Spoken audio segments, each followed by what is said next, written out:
প্রয়োজনে সবকিছুই শিখে নিতে হয়। আমি যে মেয়েটা কিছু পারতাম না, সামান্য কিছু করতেই ভয় পেতাম, ভুল করতাম, এখন আমি মোটামুটি সবকিছু করার চেষ্টা করি। পারি আর না পারি, ভাত কিভাবে রান্না করতে হয় জানতাম না, সামান্য ডিম ভাজতে গেলে লবণ দিতাম না, এখন মোটামুটি আমি সব রান্নাই করতে পারি। পারি আর না পারি চেষ্টা করি। আজকে সকালে ঘুম থেকে উঠে নিজের কাজগুলো করে নুহামের পরীক্ষা ছিল, যার কারণে নুহামকে পড়িয়েছি।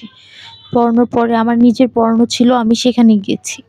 পড়িয়ে এসে আবার নুহামকে বসিয়েছি পড়ানোর জন্য, কারণ কালকে নুহামের পড়ানোর পরে আবার আমাকে রান্নার জন্য সবকিছু রেডি করতে হয়েছে, কারণ ওই যে গ্যাস থাকে না, রাতে রান্না করতে হয়, সবকিছু সেজন্য আগে থেকে রেডি করে রাখতে হয়। নুহামকে পড়ানো শেষে ওদেরকে রেডি করিয়েছি, তারপরে ওদেরকে খাইয়েছি।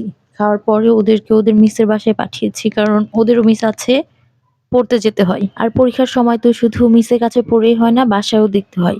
নুহাম যেহেতু একটু কম পড়তে চাই, তো ওকে একটু জোর করে পড়াতে বসাতে হয়। ওদেরকে পাঠানোর পরে আজকে আমি মাছ রান্না করব, তো সবকিছু সেজন্য রেডি করছিলাম। আর শীতের যেহেতু শুরু হয়ে গিয়েছে, আর শীতের সবজি ফুলকপি আমার অনেক পছন্দের একটা সবজি। প্রথম ফুলকপি দিয়ে মাছ রান্না করব, তো আমার অনেক ভালো লাগছিল। তারপরেও ফুলকপি কাটতে যে একটু ভয় লাগছিল, কারণ এর আগের বছর যখন আমি ফুলকপি কাটতে গিয়েছিলাম, তো ওর মধ্যে আমি পোকা দেখেছিলাম, সেজন্য এবার একটু ভালো করে চেক করে নিচ্ছিলাম পোকা আছে নাকি। সবকিছু রেডি করতে করতে একদম বিকাল হয়ে গিয়েছে।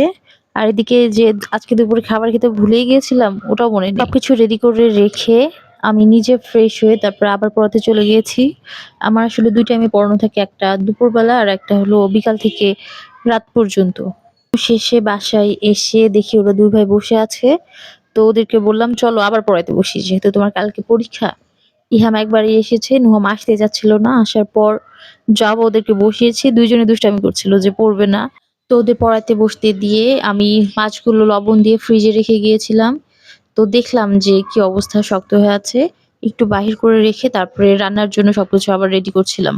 আগে তো একদম রান্নাই পারতাম না, যখনই ডিম ভাজতে যেতাম মাঝে মাঝেই ডিমের মধ্যে লবণ দিতাম না, খাওয়ার সময় তখন বোঝা যেত যে আসলে ডিমের মধ্যে লবণ দিই। আর এখন ইজিলি রান্না করছি, কতটুকু লবণ প্রয়োজন, কতটুকু হলুদ মরিচের গুঁড়া, কোনো কিছু ভাবতে হয় না, দেখে একদম চোখের আন্দাজে মেপে দিয়ে দিতে পারি। তবে আমি এখনো ঠিকভাবে মাছ ভাজতে পারি না, মাছ ভাজতে গেলেই সব মাছ ভেঙে যাবে।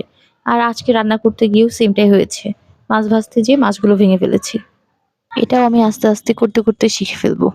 এত কিছু যখন শিখেছি তখন এটা শিখতে আর কি। রান্না করা থেকে বাজার করা সবকিছুই এখন আমি পারি, যেগুলো আগে আমি কিছুই পারতাম না। আসলে এগুলো আমার চলার পথে প্রয়োজন হয়েছে বলে আমি করতে পেরেছি বা শিখেছি। এগুলো যদি আমি ইজিলি পেয়ে যেতাম তাহলে আমি কখনোই শিখতে পেতাম না। প্রয়োজন বা বিপদে পড়েই আসলে মানুষ শিখে, আর শেখাটাও দরকার। কারো উপর নির্ভরশীল হয়ে থাকার চেয়ে নিজের উপর নির্ভরশীল হওয়াটা অনেক ভালো। কথা বলতে বলতে আমার রান্নাও প্রায় শেষের দিকে চলে এসেছি। আর রান্নাতে আমি কোনো মশলা তেমন ব্যবহার করিনি, শুধু মরিচ, কাঁচামরিচ, পেঁয়াজ, হলুদের গুঁড়া আর মরিচের গুঁড়া ব্যবহার করেছি। আজকের ভিডিওটা এই পর্যন্তই ছিল। আপনারা সবাই ভালো থাকবেন। আল্লাহ হাফেজ।